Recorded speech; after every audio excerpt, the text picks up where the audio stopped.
सवाल में फजल पार्क में मौजूद हैं और हम यहाँ पर आए हुए लोगों से बजट, कल जो हुकूमत ने बजट पेश किया उसके हवाले से राय लेना चाहेंगे।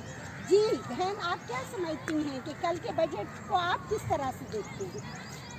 बिस्मिल्लाहिर्रहमानिर्रहीम। कल की बजट को हम इस तरह देख रहे हैं कि गरीब आवाम के लिए उन्होंने कुछ नहीं किया।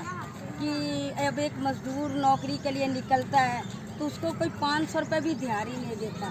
32,000 रुपये किसने देना उसको महीने का?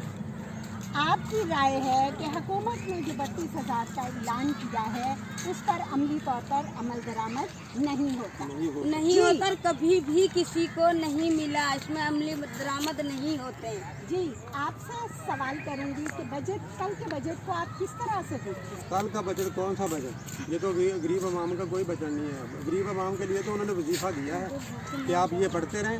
तलीम के लिए, सेहत के लिए तो उन्होंने दिया है कि अल्लाहुम्मा शाफी, और तलीम के लिए रब्बी ज़िदनी इल्मा, और रिज़्क़ के लिए वल्लाहु राज़िक़ीन।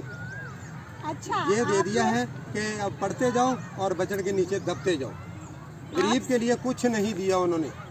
अच्छा, ये यहाँ पर मौजूद जी, तो यहाँ की आवाम का ये कहना है कि बजट में आवाम के लिए कोई ऐसा रिलीफ नहीं दिया गया, बल्कि बजट एक कागज़ों का कोरक धंधा है।